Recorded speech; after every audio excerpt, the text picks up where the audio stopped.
Terre. On illustre diversement la Terre par un cercle surmonté d'une croix grecque, élément, un cercle ou une croix grecque, un triangle pointé vers le bas, un carré ou un cube. Cette planète du rayon vert d'herbe, destinée à fournir des assises stables et solides d'expérience, à alimenter, nourrir, soigner, incuber et faire acquérir de la maturité, répond au nom Adonai Arids. Elle figure l'archétype de toute planète qui porte vie, dans l'état voilé dans lequel les hommes maintenaient Gaïa. Jusqu'à récemment, en méditation, il n'était généralement pas recommandé de recourir à son magnétisme, qu'on obtient par la fréquence Adonai Aretz. Bien noter le petit détail qui fait la différence de la graphie du premier nom, pour favoriser son évolution. En effet, elle ne pouvait que répondre par une attraction encore matérialisante, donc densifiante, maintenant la dualité, sauf dans une séquence, avec les autres tattvas, élémentaux, pour transmuter l'être. Toutefois, les personnes facilement impressionnables, parfumistes,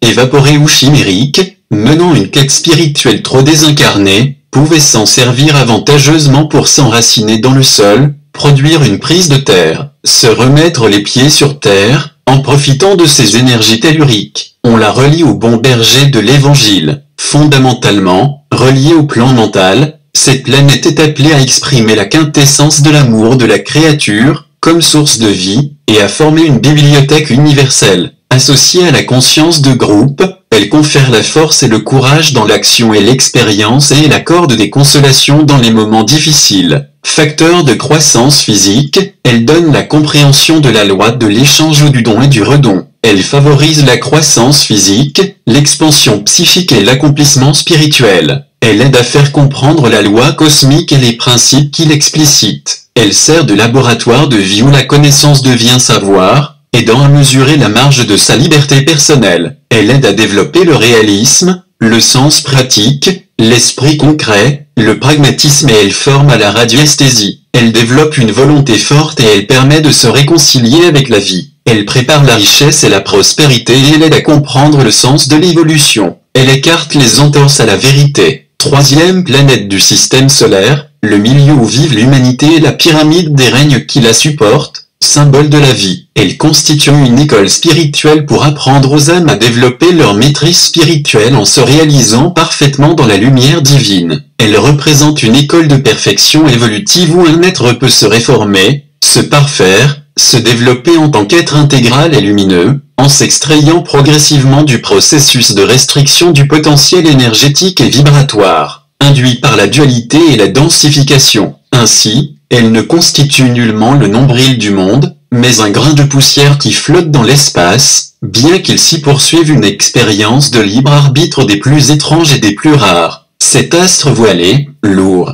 non en négativité, mais en charge de cristaux et de minéraux, offre une diversité suffisante, dans sa composition, pour permettre l'ouverture des portes de la création sans limitation. L'âme qui peut s'y incarner bénéficie d'un haut privilège puisqu'elle peut y apprendre à maîtriser les lois de la création pour devenir co-créatrice avec Dieu. En outre, la pluralité qu'elle offre permet d'expérimenter les réactions mutuelles dans la matière de la pensée. En alchimie, il s'agit des sédiments restant au fond du vase à l'issue de la coagulation. On illustre, ci-contre, le nouveau symbole de la Terre tel que fourni par la hiérarchie divine. Ainsi, sur la Terre, l'être humain se retrouve au pied de l'échelle évolutive qui mène au sommet de la montagne sacrée. Il peut apprendre les rouages complexes de la création en recourant à la lumière blanche et à la lumière noire de la lumière de vie. Ailleurs, il ne pourrait expérimenter qu'une partie de sa pensée, incapable de développer une vue d'ensemble des influx biochimiques qui s'activent dans le corps. Quant à la Terre, elle prend conscience d'elle-même par l'humanité et ses autres créatures. Par les créatures qu'elle porte, elle peut devenir maîtresse d'elle-même. En retour, grâce à la Terre, qui constitue le cloaque de la transmutation de la négativité, celle-ci peut devenir maître d'elle-même. De la sorte,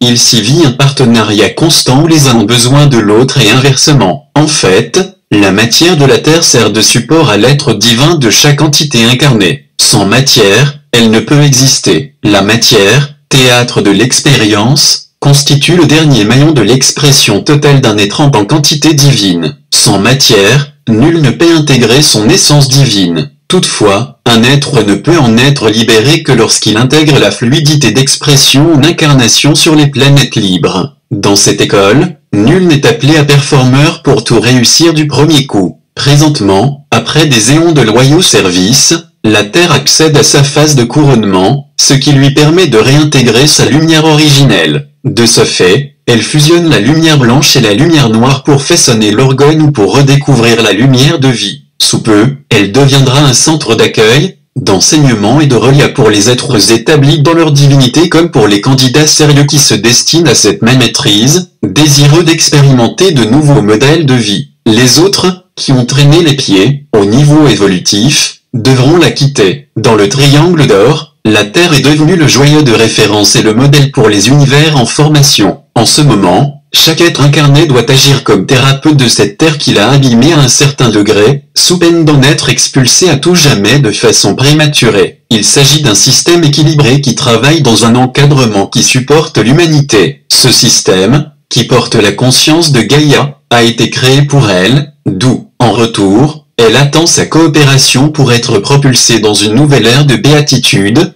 dans un partenariat amoureux, fidèle, loyal et équitable. Comme élément, la Terre symbolise la densification ultime de l'énergie divine. Elle est reliée au plan matériel, concret, tangible et palpable, qui peut fournir les moyens d'expérience, la sécurité, en comblant les besoins primaires que sont la nourriture, ce qui fait l'abondance et donne les instruments divers. C'est le point d'ancrage ou d'enracinement qui fournit la vitalité, santé, et la sécurité, pouvoir matériel ou créativité, et qui explique les lois de la nature. Ce principe magnétique, passif ou réceptif, exprime la densité, la fixation, la condensation, la cohésion, l'inertie, la cristallisation, relié à Saturne. C'est le réceptacle et l'aliment de la chose unique dont le soleil est le père et la lune, la mer. Il est associé au règne minéral. On le dit compact, immobile, sec et froid. Voilà, comme on le dit en alchimie, la minière des métaux qui fournit la matière de l'œuvre. Il s'agit alors du corps physique à transmuter par les énergies, la force vitale, car la Terre est reliée aux choses extérieures, à la vie matérielle et au corps. Elle fournit le substrat à la force vitale et à l'expérience. Il s'agit de la force qui arrête l'air dans sa chute verticale, devenant l'élément terrestre. Cette force naît de l'interaction du feu et de l'eau. Il exprime la douceur, la soumission, le service, le support, la fermeté, la stabilité, la solidité, l'humilité, la simplicité dans la multiplicité. Matière première ou substance universelle, c'est la Vierge pénétrée par la bêche ou la charrue, fécondée par la pluie, semence du ciel. La terre désigne la matrice qui veille à fournir les matériaux concrets, conçoit les sources, les minerais et les métaux. C'est la mère qui donne la vie et qui la reprend. Source de l'être et de la vie, protectrice contre tout anéantissement, elle assure la fécondité et la régénération. Elle donne les germes des différences. C'est la mère nourricière qui permet de vivre de sa végétation, qui nourrit, mais aussi guérit, mais réclame les cadavres, dont elle se nourrit elle-même, dans un cycle infini de retours plus achevés. C'est, pour la Kabbale, Malkut, le royaume. C'est cet élémental qui figure l'argile primordiale dont tout corps est fait et à laquelle tout corps retourne, indiquant à la fois le commencement et la fin de l'expérience physique. C'est à lui qu'il faut penser quand il est dit, car poussière, tu es poussière, et tu retourneras à la poussière. Toute expérience d'incarnation requiert que ce qui est emprunté temporairement à la terre lui soit retourné intégralement, ce qui n'oblige pas à cultiver la morbidité, comme le font certaines églises. L'expérience de la terre, par le processus d'incarnation, constitue une réalité qui précède celle de l'expression des sentiments, de l'imagination et de l'esprit qui habite le corps, ce qui suggère sa grande dignité, malgré sa modestie. En réalité, la terre représente une parcelle d'esprit divin cristallisé. Elle peut être labourée, modelée, façonnée, ensemencée, accepter toutes les expériences qui rendent l'homme plus conscient de sa réalité spirituelle. On dit que la terre figure la peau à nu de la terre. On l'associe aux racines, aux origines, à la famille, aux acquis. La terre constitue une force intériorisante, la réalisation de l'idée divine dans la forme des choses, engendrant la diversité et la multiplicité dans l'unité. Elle exprime une part de la nature, caractérisée par son abondance et sa variété, à travers laquelle l'homme apprend à connaître, intellect, à aimer, cœur, et à prendre des décisions, volonté, qui lui permettent de se connaître parfaitement lui. même dans l'actualisation de ses potentialités. Dans la tradition chinoise, on la désigne comme le centre qui prête son assistance à tous les autres points et éléments, saveur douce, synthé, vent, jaune, amour. Elle confère l'essence même de la force, le fluide vital. Elle exprime la haute réalité, la loi rigoureuse, le sacrement, la ferveur, la prière et le sacrifice. Elle invite à s'établir en harmonie avec le ciel et à vibrer à l'unisson de l'univers. Elle soutient le feu universel. Elle constitue le réceptacle des biens comme porteuse de toutes choses. Elle sert de champ d'expérience aux bons ouvriers comme aux mauvais sans les juger. Elle leur offre de nombreux sentiers d'expérience. C'est le lieu où il faut édifier le temple et l'autel. Fille du soleil, elle enseigne le courage, la patience et la persévérance dans l'épreuve. Loi pacifique et hospitalière, elle assure la vigueur de la croissance et de la floraison. Elle désigne les acquis, les racines, avons-nous dit, mais aussi la culture, le bagage de l'humanité inscrit dans ses gènes et transmis dans ses traditions. Alors, l'homme doit aimer la terre qui le nourrit et lui offre sa substance vive, mais il ne doit pas oublier qu'il est enfant du cosmos, un fils de Dieu libre. Maintenant, parlons de la Terre en tant que planète,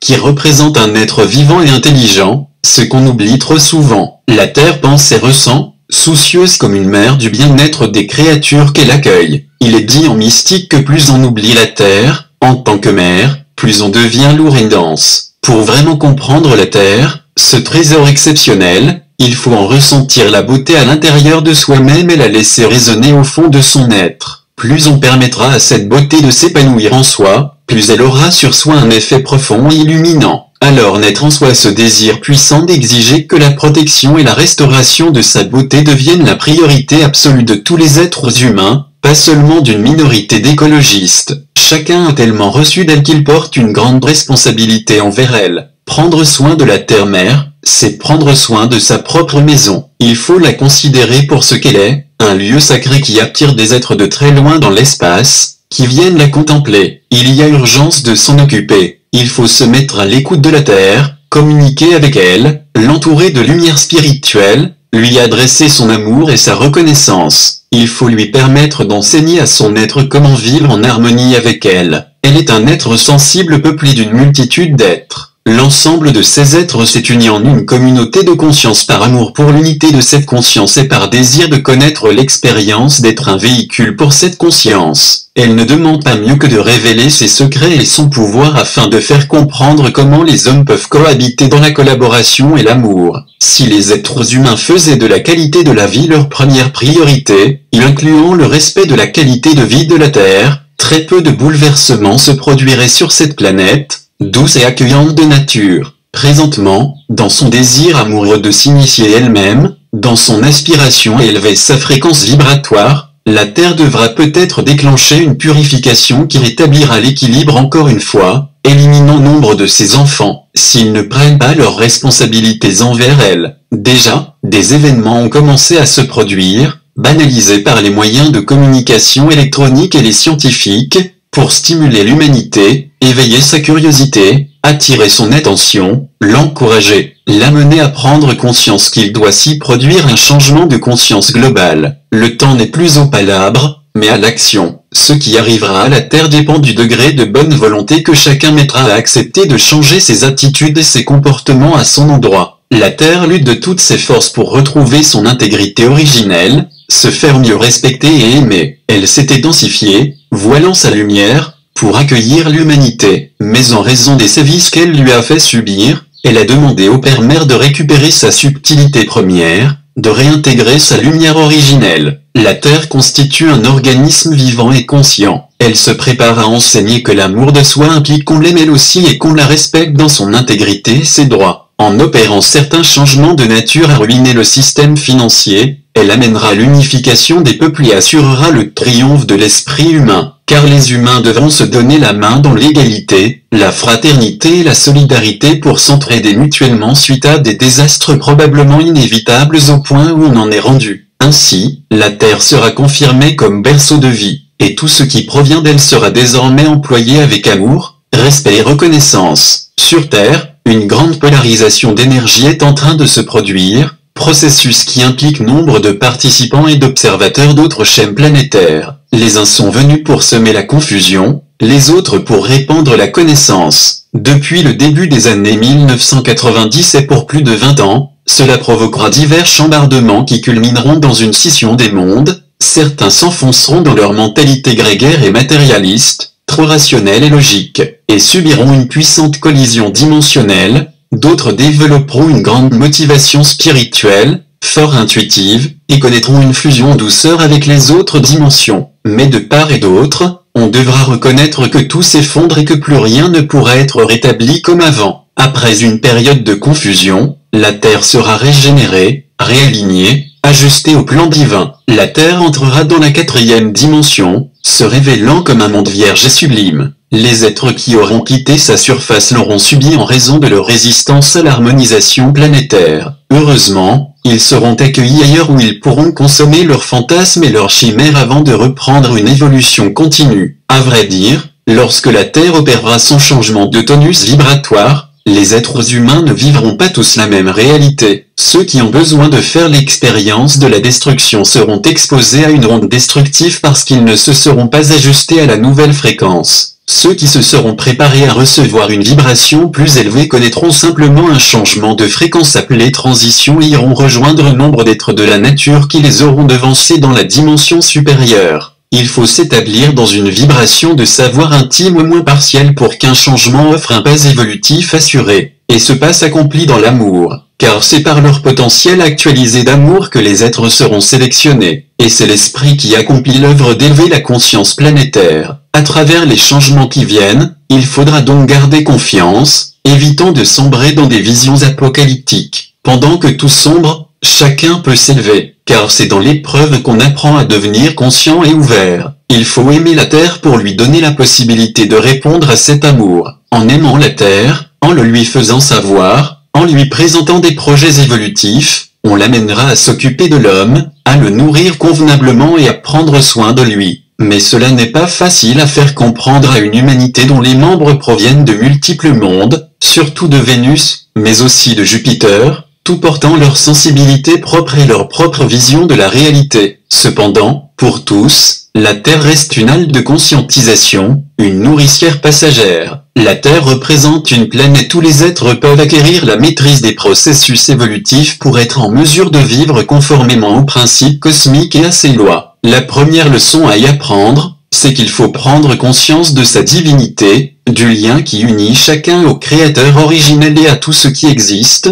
de réaliser que toutes choses sont liées et que chacun en fait partie. La deuxième leçon qu'on peut y apprendre, c'est que chacun porte en lui ses propres réponses. Les questions qui se présentent à l'avant-plan de l'esprit ne visent qu'à permettre de leur apporter des réponses en puisant ses connaissances au cœur de son être. En commençant par accepter de croire que ces renseignements s'y trouvent emmagasinés au cœur de sa lumière. C'est par l'amour et le sens de ses responsabilités que l'être humain renouvelle ses forces et intensifie l'expansion de sa conscience, poursuivant son évolution. Il travaille à se qualifier pour former consciemment, ultérieurement, des mondes nouveaux, engendrés à son image et à sa ressemblance, pour poursuivre son jeu amoureux de connaissances éternelles, ce qu'il ne doit jamais penser faire pour lui seul. Dans un contexte pratique, la Terre exprime la conscience collective de l'humanité en termes de qualité fécondante de la vie, de degrés inégalés d'amour et de service, de développement prodigieux de la force vitale. Voilà la mère nourricière qui parle à l'individu de son œuvre, de son gagne-pain, de sa productivité, de sa créativité, de sa vitalité, de la fertilité de son imagination, de sa carrière,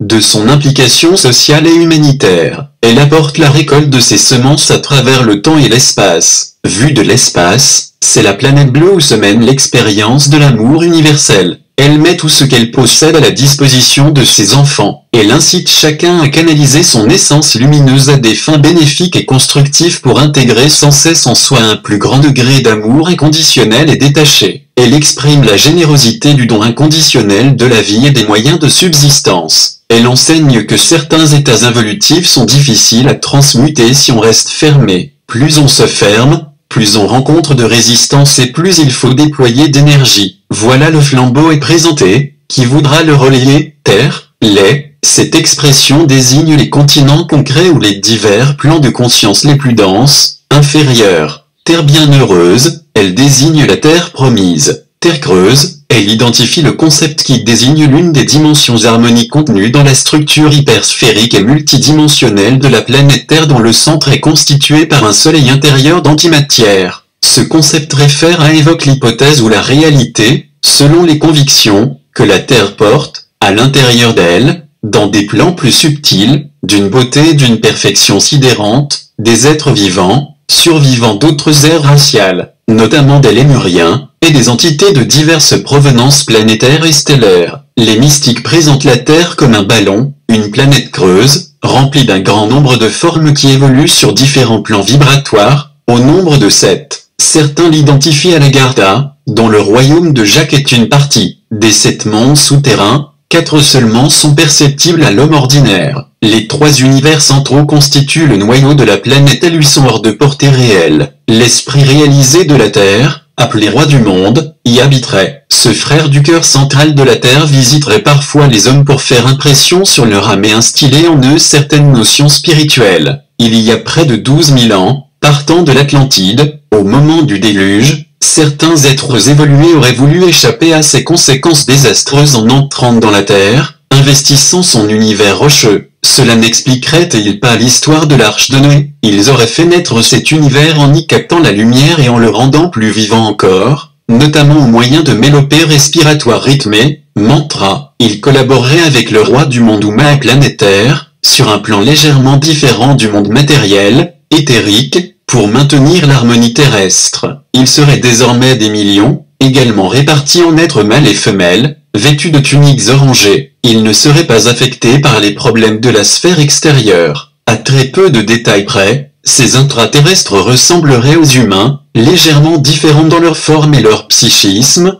mais unis à leur destin. Ils formeraient une classe sacerdotale, les fils de l'un. Ils réaliseraient un serment d'aide qui serait devenu la racine de leur karma. Ils détiendraient une somme incroyable de connaissances qui leur permettrait de déployer une énergie évolutive qui contribuerait à l'édification des races à venir. Ils œuvreraient par amour en réparation d'un amour qui, autrefois, aurait fait défaut et aurait engendré des forces de destruction qui auraient remonté à la surface de la Terre. Ils établiraient des contacts extérieurs surtout avec les chefs d'État pour l'élaboration d'un seul gouvernement mondial, en remplaçant toutes les langues par un langage unique. Pour l'islam, la terre de la concupiscence, pour l'islam, elle désigne la couche des limbes, de couleur rouge sang, habitée par des démons. Terre de la forte utopie, elle exprime la fraternité des hommes fondée sur l'amour, l'égalité, la solidarité dans la lumière, l'audace et l'altruisme. Terre de la jeunesse, elle évoque les Champs-Élysées. Terre de la misère, pour l'islam, elle renvoie à la couche des limbes formée par l'enfer. Terre de l'impiété, pour l'islam, elle désigne la couche des limbes, de couleur noire comme la nuit, résidence des morts impénitents ou encore souillés. Pour l'islam, la terre de la nature, pour l'islam, la couche des limbes, de couleur jaune safran, habitée par les djinns incroyants. Terre d'été, en sorcellerie, elle désigne le lieu où tout être nouvellement décédé se rend en attente d'une nouvelle incarnation. Terre des âmes, pour l'islam, il s'agit de la couche des limbes de lumière, souillée par la chute d'Adam, devenue couleur de poussière, sauf au nord, habitée par les hommes du monde invisible. Terre des dévotions, pour l'islam, la couche des limbes, de couleur d'émeraude, habitée par les djinns croyant en Dieu. Terre des jeunes, elle renvoie au paradis des Gaëls, les anciens Irlandais. Terre des femmes, pour les Gaëls, elle représente le paradis. Terre feuillée, en alchimie, elle désigne la matière de l'œuvre à son état noir, dès son extraction de la minière des métaux. On l'identifie par le symbole ci-contre. Terre noire, dans la tradition égyptienne, elle évoque la vallée fertile enrichie par les alluvions du Nil, opposée aux régions désertiques,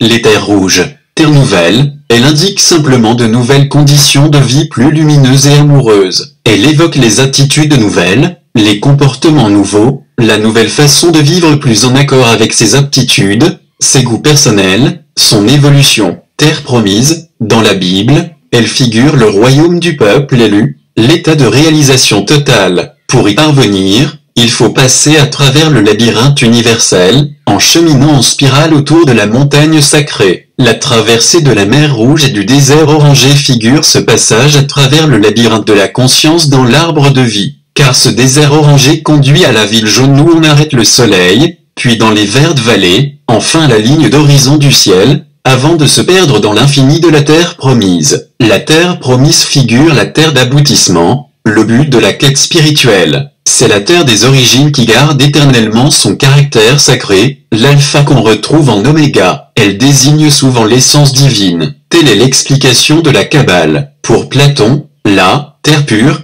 pour Platon, elle représente la terre sainte, le paradis, la terre promise. Pour le mystique, la terre salée, pour le mystique, elle évoque une terre durcie et stérile, terre silicieuse. Dans l'Égypte ancienne, elle reporte à la terre des morts. Terre Serrerie, elle donne les signes du temps de la sagesse. Terre subtile, elle correspond à l'élément magnétique, solide et inerte, froid et sec, figurant la cristallisation ultime de l'énergie divine, la matière dense, qui fournit les formes concrètes et les matériaux des corps. Il sert de substrat à la force vitale à travers l'expérience d'un être conscient. Il exprime la perfection passive, à titre d'esprit involué ou cristallisé, impliquant un sens de fermeté, de solidité, de rigidité et de stabilité paisible et passablement durable. Il révèle l'homme en tant qu'être conscient. Il arrête l'air, dans sa chute verticale, qui devient alors inerte, naissant de l'interaction du feu et de l'eau. Il engendre le toucher, tact, résultant de la perception physique. Il est relié au coccyx et au cœur. Cette expression peut encore désigner la terre promise. Terre unique, elle réfère au continent unique de Pangea avant sa fracture et son morcellement en 5 continents sous l'action de la force centrifuge. Terre, les embryons de la, il désigne les minerais qui mûrissent dans la terre, évolution qui s'achève dans le creuset du fondeur ou de l'alchimiste. Terre, la bourrella, cet acte consiste à unir les polarités du ciel et de la terre pour la féconder sa terre. Pour l'islam, les, terre, limbe de la, pour l'islam, elle réfère au royaume périphérique de la terre, correspondant pour nous au schème planétaire, terre des âmes, monde de la chute, terre des dévotions, habitée par les djinns croyants en Dieu, terre de la nature, djinns incroyants, terre de la concupiscence, résidence des démons, terre de l'impiété, la nuit, terre de la misère, enfer-terre, entrée en possession de la. Cette expression signifie maîtriser parfaitement des lois de la nature permettant de vivre dans l'abondance, la sérénité, la stabilité, le bien-être et le confort. Dans cette expression, la terre réfère au corps physique et aux réalités concrètes, affaires objectives, foyer, possession, expérience terrestre. Si tu as aimé mes vidéos, n'hésite pas à mettre un pouce bleu, à partager ou tout simplement à t'inscrire sur ma chaîne pour voir mes prochaines vidéos. Allez, à bientôt!